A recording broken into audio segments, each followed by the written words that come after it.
Welcome to Catch Outdoors. I'm your host, Captain Rob Modies. This podcast is about living and playing in the Florida Keys. I cover my favorite sport, fishing, but also all the many things to see and do down here in the islands. Thank you so much for tuning in, and now it's time to kick back and relax with me in the Keys.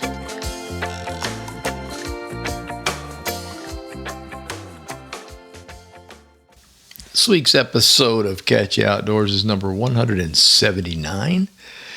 Catch Outdoors is brought to you by Spotify and lots of other streaming podcast sites. If you can't find it on the site you like to go to, let me know, and I'll do my best to get it added. This week's title, Spring in the Florida Keys.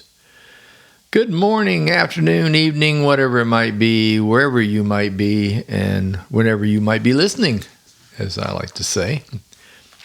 This podcast is about what springtime is like here in the Florida Keys, sort of. It's very short and brief, but I'll get to that. I guess you can start with traffic. I'll do that. I'll just start with traffic and say, hey, man, the traffic is awful. It got really awfuler. Is that a word? Much more awful over the past week. Everybody is here all of a sudden. I guess the cold weather hung in there up north, and it just pushed everybody south. Welcome. Have fun. Drive slow, be careful. You're going to drive slow anyway. Be careful and spend money. We love you. And speaking of traffic, there was a horrible traffic mess over the past, I guess it was just the past couple of days. It seems that the Florida Department of Transportation, FDOT as we call it, and the Keys, let's see, this would be the Florida Aqueduct Service. It's basically our water company. We've had a lot of problems with water lines, and it's getting much better. And they just finished doing an enormous job down in Islamorada, south to Matacumbe, the lower Matacumbe Key, of replacing water lines that are ancient and were starting to leak and burst and all kinds of fun problems. And it got a lot better. They started Tavernier a couple of days ago, but FDOT, along with the Florida Water Service, decided not to talk to the sheriff's office about it. And what you have is a 2-lane road with no passing. It's a mess. And they started it on, what is today? Today is, I'm recording this on Wednesday, so it was Monday. And it brought traffic to a standstill. It was Tuesday, and brought traffic to a standstill in both directions for 2 hours. Right when kids are trying to get to school. I mean, it was an absolute mess. Well, the sheriff's office got involved and said, I can't believe you didn't invite me to this. And because he would have told him you can't do that. You have to come up with a better plan. I've never really understood this anywhere I've lived in Florida. It always seems like, I don't want to just blame the Keys and FDOT and what, it happens everywhere in South, I guess it's all of Florida. If it's a tourist area, they seem to love to start projects right in the middle of high season instead of waiting for it to calm down a little bit in late April, May, June, and through the summer, and doing some night work. Do it at night when everybody's sleeping. But no. So anyway, beware of traffic. I guess I'm through this out there. So if you are traveling to the Florida Keys for the rest of the last few days of February and all of March and even halfway through April, this is spring break time, as well as all the tourists being here, as well as all of the snowbirds still being here. So be aware that it's one road. That's all there is. It's just one road, and it's pretty nuts. So there you go. Otherwise, springtime in the Keys is absolutely gorgeous here. I mean, blue skies and light breezes and nighttime temperatures of 64, 65, and daytime of 75 to 78. And today is beautiful. Still breezy. I'm hoping the breeze will die because I'm going to try to get that boat in the water. But it's nice. That's all I can say. I'm just rubbing it in. If you're cold, I'm sorry. The weather. Yes, the weather. FedEx and an enormous to-do list has prevented any type of boating for me this past week. So I'll blame it on 3 things. But actually, FedEx was the bigger issue. More of the same with the wind, but then throw in the rain. Yes, rain. I think it was all day Monday. I mean, it started grim in the morning and it rained all the way into very early in the morning on Tuesday. Poured like at 1 or 2 o'clock in the morning and then finally stopped. And by the time we got out of bed on Tuesday morning, sun come up, it was beautiful, absolutely gorgeous. So, but it was much needed. We're still behind in our total rain totals here for winter. I think we were down by over 2 inches here in the Keys, and we made up ground on that. Almost cured it. Now, if you're in Key West, I don't know what happened down there. The Key West was in some sort of weird vortex. I don't know what happened, but they got 9 inches of rain in a very short amount of time. Now, this is weird. Old Town got 9 inches. That's the far western end of the island, southwestern end. The eastern end, which is where the airport is, got 3. So the airport put a measurement of 3. But everybody down in Old Town's going, no, that's not what happened here. And if you saw the pictures, they were posted on Facebook and a bunch of places. They had serious flooding. And what's really interesting about this was within just a few hours of the rain stopping, the water starts to drain off.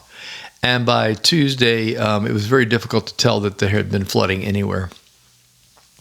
I used to joke about this when the winter season is around in Key West. It gets kind of, I don't want to say grungy, but you know what I mean. Just the road traffic and people and trash and just stuff. And when the rain comes, it cleans it. It's like a giant island wash. Yeah, so it's sparkling now. Okay, that's a joke, but anyway. Just be aware. They have actually, I will say this, they regulate swimming around the island for a couple of days after great big flooding rains because it does wash off the island. Oil and deposits from cars and things like that all just wash into the near water. Now, this dissipates rapidly. Don't be all afraid. This isn't like a red tide event or anything like that. It's just common knowledge. If you're in the Keys, you're going to get an enormous road clean when big rains come. Not something we'd like to talk about, but you need to be aware of it. And today's Wednesday, so by tomorrow, I don't think it'll be any worry about swimming in the water. It's too cold to swim anyway. Oh, yeah, I know. People up north, they don't. Yeah, no, for us, it's too cold to swim. Let's see. What else is going on? The FedEx part of this. Oh, boy. Oh, joy. Excuse me, I'm a little froggy this morning. FedEx. Well, I really don't want to think about this too much because it raised my blood pressure. But here goes. The chemo drugs that I have to have and use every single month are ordered from my oncologist out of Fort Myers, and they are made up by a specialty pharmacy. And what that means is this is not your typical Walgreens or CFS or Publix. You have to have these things specially made, and they're only specially made this way. And I called them on Thursday, and they got it all wrapped up, and they sent it out to me for a Friday delivery overnight with FedEx. I also have to personally sign for these. These things they're expensive. To be perfectly frank, thank goodness for insurance and copays and help we get from other places. These pills, technically speaking, retail for $1,000 a piece, and I have to take 21 of them a month. Just do the math. Yeah, that'll break you in a hurry. Cancer drugs are ridiculously priced. That's a personal opinion. But anyway, so you have to order these special things, and I did, and they were going to be here Friday, and they didn't show, and I called and asked, where's my things, and FedEx says, oh gosh, they should be there, and then I called again later, and they still weren't here. They're supposed to be here by 1 o'clock. By evening time, they told me, well, they're in Port St. Lucie, which I already knew because I have a tracker, and they'll get them out to you on Saturday. Well, on Saturday came, and I never got any kind of notice, and I could still look at my tracker and see that they're sitting in Port St. Lucie.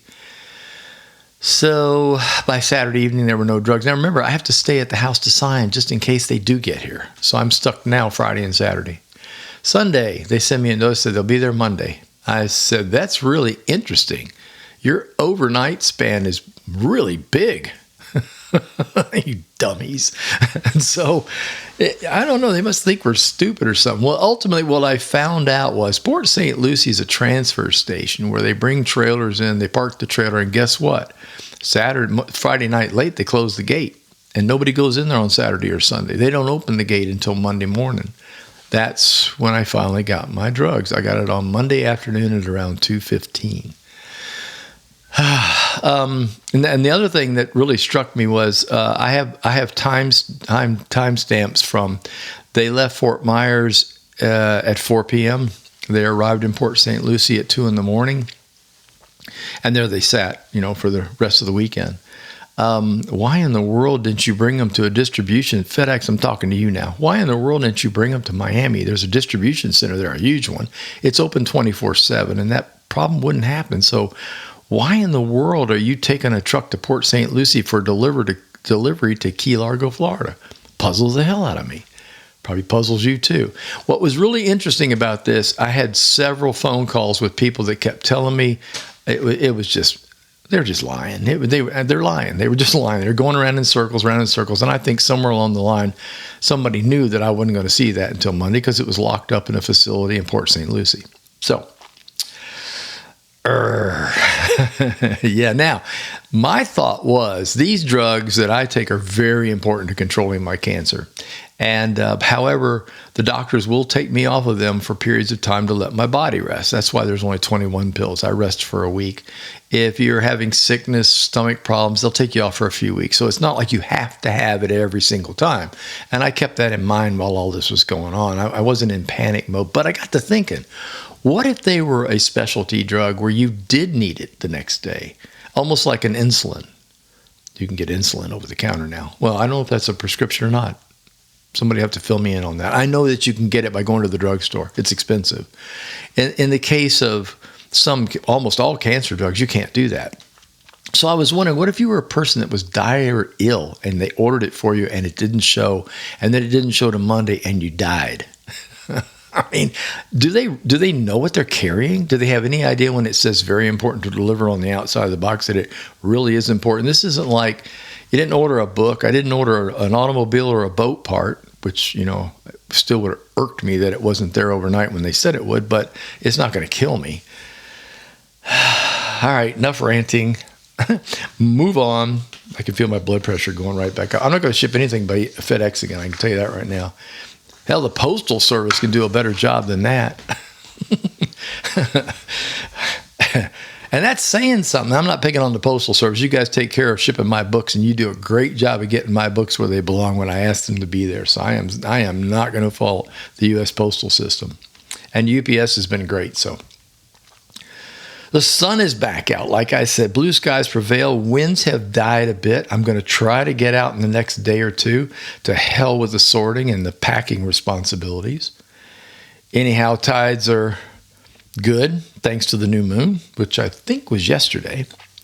Way low and medium highs are what happens right now. The winter tides are crazy low. Lots of land showing around our small little islands. This will hold true until April, when we shift toward higher water for the summer. For those of you that don't know, the state of Florida, the southern end, I don't talk much about the panhandle and stuff, but down here, actually Fort Myers is the same way, where I was a fishing guide. In the winter, our water table is lower. In the summer, it's higher. It has to do with the pull of the sun. Not so much the moon, the pull of the sun. As the earth tilts away from the sun, so in other words, the sun's down in the southern horizon, it doesn't have as much pull in the wintertime, so the tides are shifting. Is basically, well, it does have pull, but it pulls to the south. So it shifts, and you wind up with less water all winter long. So your low tides will be much lower, and your high tides will be lower. And in the summertime, it's exactly the opposite. The low tides are much higher, and so are the high tides. And that's why we have the floods and the flood tides along our shores and stuff in the summertime, because the table comes up. So there you go. Hope I explained that to where you can understand. So right now it's low, which means if you don't know where you're going in Florida Bay, don't go. Or be very, very careful and crawl, because they frown on you running aground back there. Also, it's important to point out that the days are getting longer. I really notice now, getting up in the morning, it's like, oh, look, I can see a little first light at 6:15 or so. And it used to be all the way to 7 before I could really get the boat ready to go out. So that's happening. And they set the clocks, let's see, what is it? Spring forward, March 9th. Oh, joy. I guess the politicians gave up on shutting down the annoyingly bi-yearly change. They talked about it pretty hot and heavy, and then all of a sudden it just went away. I really wish somebody would stop the changing of the clocks. Pick one. I don't care. I don't care if it's longer or shorter. It's the same amount of daylight. It doesn't matter how you look at it. I mean, take your watch off, and you will suddenly discover that it doesn't matter. So, but just pick one, please. It messes with my sleep patterns, and it definitely messes with everybody's cats and dogs. Man, it takes weeks for my cat to adjust to this nonsense. Now I got to do it again on March 9th. Speaking of sleep patterns and survival, I've just passed my cancer anniversary date of 10 years. I'm still here. I'm a surviving cancer patient. I haven't licked it, and I won't, because it's not that kind of cancer. I don't really want to dwell on this. My cancer is not curable, but has become more controllable with mild chemo drugs. I was diagnosed on February the 25th. It tried to kill me on February the 15th, as I like to say. And I was given about 7 years of lifespan. That was really scary to actually hear that. I heard 5, actually. It was 5 to 7, but it was 7 years. Janelle's corrected me several times. But modern medicine marches on, and I'm still hanging in there, baby. And thanks to all of you all for your support and prayers over the years. You have no idea how important that is to me. Let's see. What else? Oh, thanks much for the uptick in my book orders. I mentioned something about the book last week, how it soothed a listener, and it, and I thought that was just the nicest note, so I passed it along, and after that, the book orders took off. So thank you so much. I don't want to move them. I was being honest. I mean, I enjoy writing books. I'm finished with that for now. I can't imagine doing another one. But for all intents and purposes, it's gratifying to have people order the books like crazy. So that was great. What's next on I have a list. I've just put bullet points down here. Oh yeah, CCA. Janelle and I went to the CCA banquet in Alamorada this past Thursday. It was good to say hi to the old faces. We made some new friends. Interesting evening where we swore off buying anything we had to pack. So no tickets in those little buckets, the raffle buckets that you put stuff in. No, we did not do that.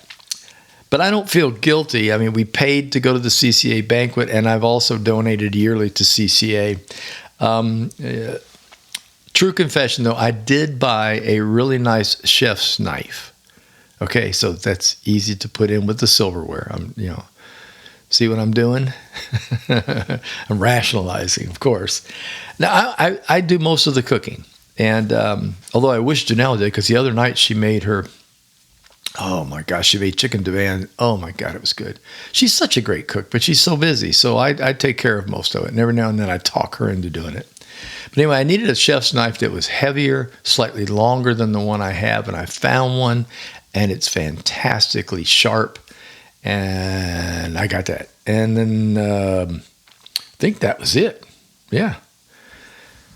Next up, we went to the gigantic nautical market in Alamorada. We were going to go on Saturday, but I'm waiting on FedEx. But once we found out that there was a problem with the shipping and it wasn't going to come till Sunday, or might come on Sunday, we kicked back and said, well, we can't go to this. Well, maybe we'll plan for Sunday. Well, lo and behold, on Sunday morning, they let us know it's going to be a Monday delivery.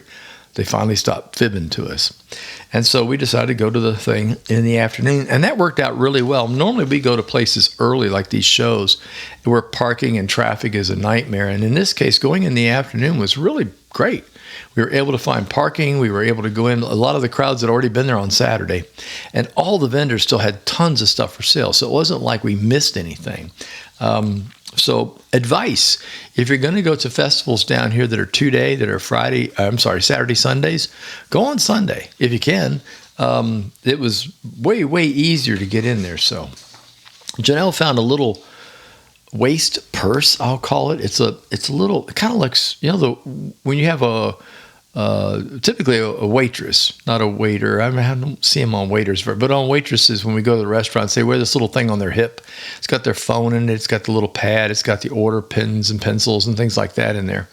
It's kind of like that, but instead of being on a belt or tied around your waist, it simply, all you got to do is just clip it to your waistband. You don't even need it. You don't need a belt. and she fell for it right away. She's like, yeah. And I thought, this is great because she does a lot of hiking and it's difficult. And usually she has like a pouch or something. This thing is small enough where you'd hardly even notice that you have it on. So good job. I found a cigar. That's all I came home with, one cigar. I'm really proud of myself. Think of the money we're saving.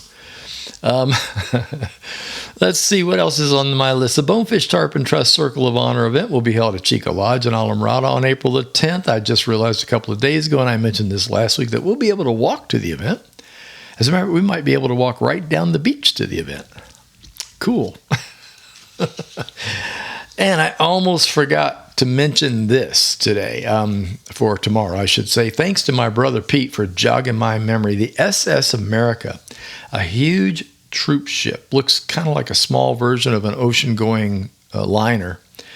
It's currently being moved. If you've seen any news, you go on Facebook or whatever, you will find lots of photos and things about this. It left Philadelphia, I'm going to say almost 5 days ago, a week ago. And what they're doing is they are literally towing it via towboat all the way around the U.S., past the Florida Keys, up into the Gulf of America. I got it right that time. And to Mobile, Alabama. And there's some more fitting is done. Whenever they're going to take a ship like this and I'm sorry, I didn't tell you what it was for. They're going to make a reef out of it. They're going to sink it. Whenever they're going to do that, they have to do all this special stuff to make sure it's clean enough to go to the bottom. A little bit later, I think in March, they will start towing it back. And I think the scheduled sinking is sometime in mid-April off of Destin. And it will be one of the largest reef ships ever sunk. It's incredible. You have to see it. It looks like a daggone cruise ship. It's huge. Or an ocean liner. It looks more like a Titanic type ocean liner.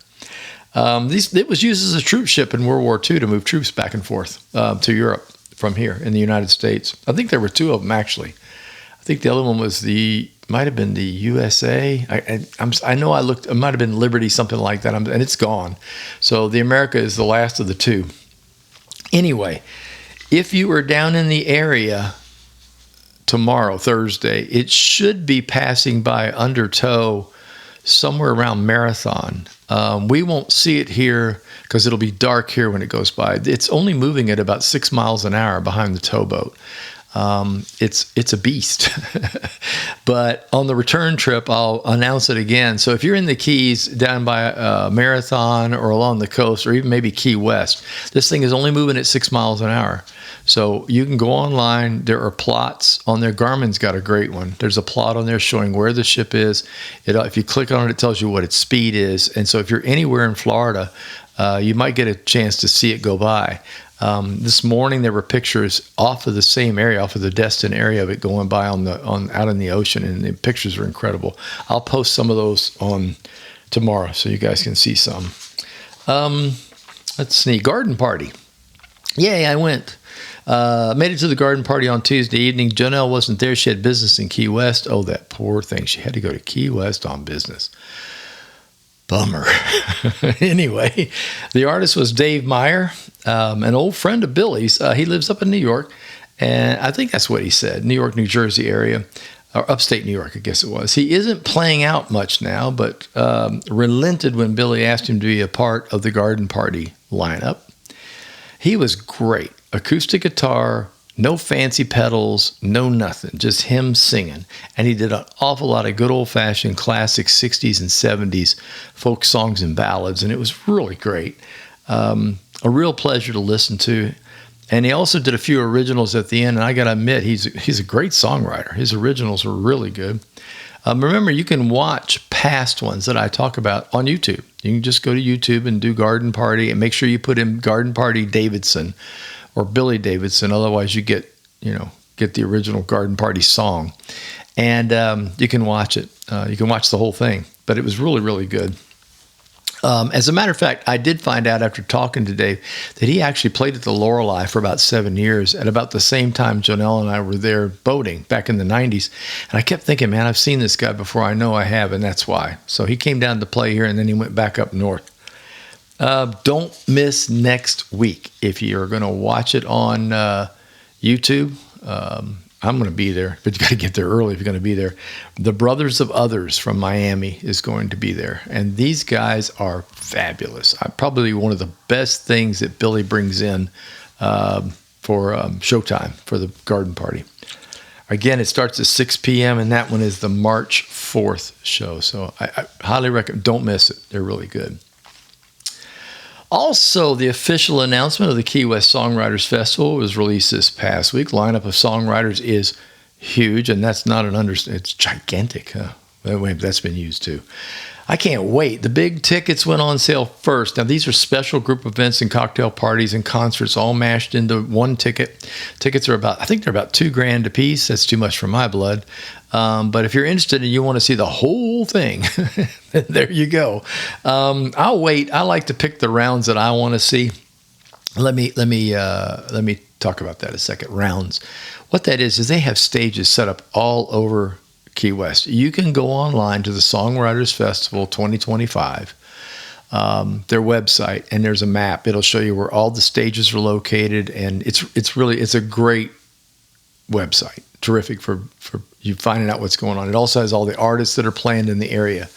There are no standard tickets on sale yet. There's a couple of locations where they have rounds in the evening, and usually at the Key West Theater, which are fantastic. Those will come on sale, and when they do, they sell out within a day or two. So you got to kind of keep your eye out for them.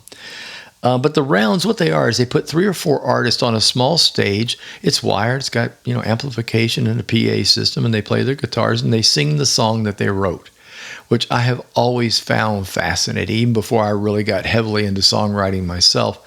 It's interesting to hear the song performed by the original songwriter. I just really like that. You get to hear how it went down on paper before it wound up in the studio where an artist grabbed it and decided to make his or her slight changes to it and things, which, of course, it's a hit. That's great. But I like hearing the raw material, so to speak. So that's what a round is. One guy plays, then they'll switch to the next guy or gal, then the next guy or gal, and then the next guy. There's usually 3 or 4 on the stage, and they each play the most popular songs that they wrote. And they take place all over Cuba. There's nowhere that you can't hear music during those 4 days, 5 days. Yay.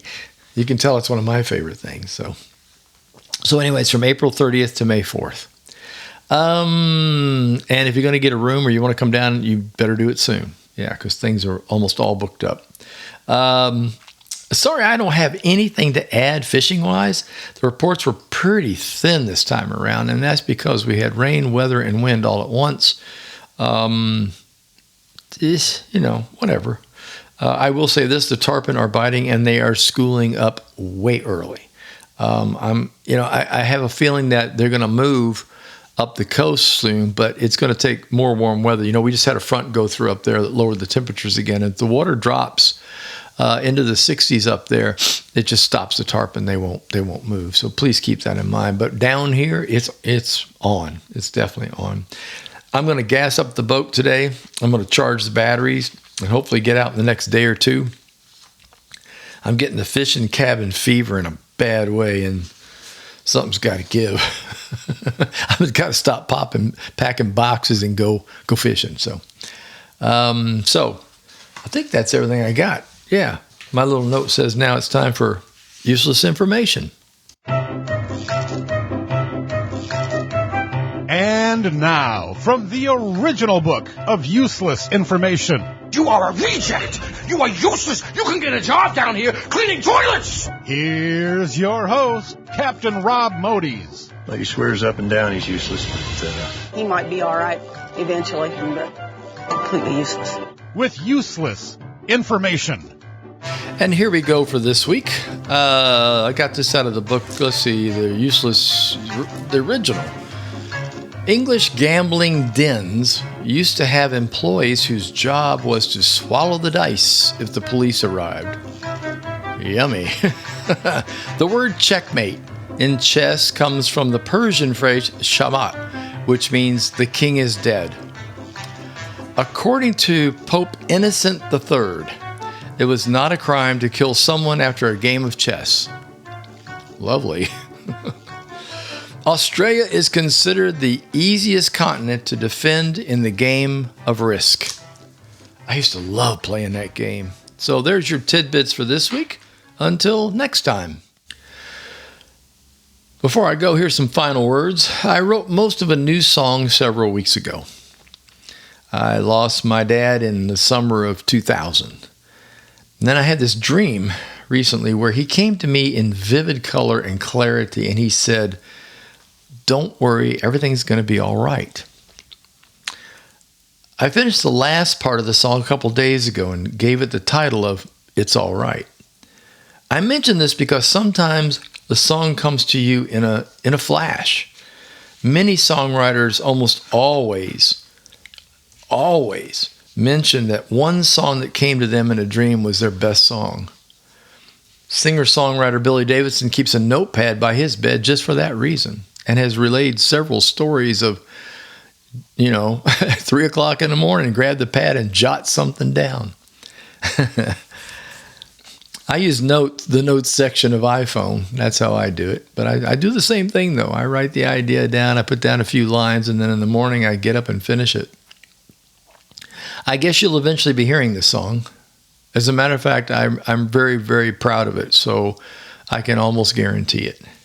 Y'all take care, and I'll talk to you later. Thank you for tuning in. If you enjoyed listening, please subscribe to the podcast channel and tell a friend. The Facebook page is Catch You Outdoors. Website is catchyyououtdoors.com, where you can find all the previous podcasts and news about my books and my music. Until next time, get outdoors and enjoy.